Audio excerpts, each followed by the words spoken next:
Thank you, Father Borello, Reverend Fathers, any honored guests, and my brothers. My priest hero is Father John Acree of the Diocese of Des Moines. I first encountered Father Acree in my senior year of high school after he had retired from being a spiritual director for 7 years here at SJV. Before that, he had been vocation director of our diocese for some time, and before that, he had experience as a chaplain and coach at Dowling Catholic High, where I was then a senior. And so when our lives crossed paths, he had much experience and much wisdom to share with young men and seminarians, which would bless me as I got to know him. He came one of those first weeks of the semester to our men's group to invite some of us to do what he called spiritual coaching with him, as I later learned to be spiritual direction. And as I was heavily invested in the seminary application process at the time, I decided to take him up on it, thinking it couldn't hurt. After that time, I was really edified initially by how radically available Father Acree was. I'd never had a priest who had an open door policy for me, and I was able to contact him at any time. His door was always open, even opening the priest residence to me for our meetings adjacent to the high school, even welcoming me in all my sweaty glory after cross-country or track practices some evenings to do these spiritual directions.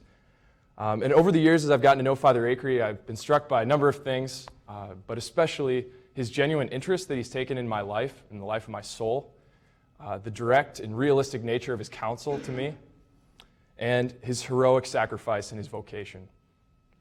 Father Acree has the eyes of the Father.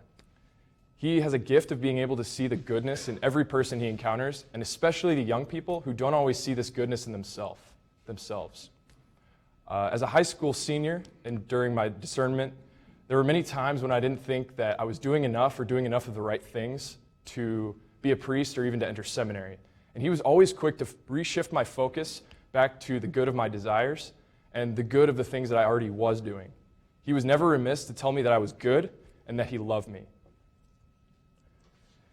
Even as I go back to visit Father Acree here on breaks and whatnot, he's always wanted to tell me how many good people are at the high school, how many people want to do good, and even amidst the social and peer pressures, that how many good people are under his care. Like any good father, he instills confidence in his sons. Father Acree has never shied away from the truth about the life of holiness. He was the first one to teach me a crash course in the rules of discernment and the life of spirituality in general. And in the early days, he had to call out a lot of lies that I was believing.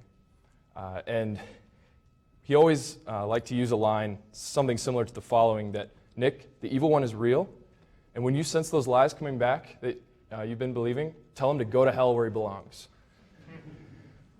Which I needed to hear, but I think it shows that Father Acree called me to holiness, because he knew where I could be and where the Father had called me to be.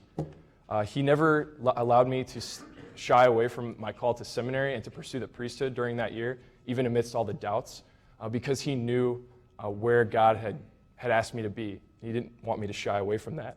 It was a call to be cherished, not something to be feared and run away from.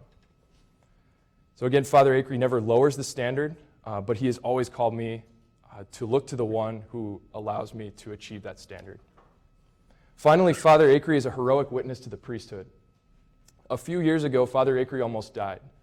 Through a series of health complications and a fall that he took in between treatments, he was in and out of the hospital for a little over a year. And I would try and go visit him on breaks and when I got a chance to in the summertime. One of these visits stands out to me in particular. I went during a summer day and went to visit him in the hospital, and after a quick update on his health situation, he quickly shifted the conversation to me. Nick, how are you doing? And I don't remember what I really said over the next half hour, but I remember that the old, frail man laying in the hospital bed immediately turned into the strong, fatherly priest that had been my rock for the last 3 years. And I was able to just share freely for the next half hour or so. It ended with him hearing my confession on his hospital bed. And that was a great witness to me. That to me is the blood and water flowing forth from the Lord's side.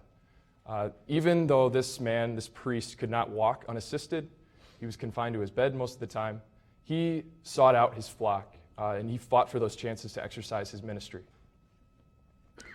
This is also evidenced, I think, by the three things that you could always find next to his bed in the hospital during that time.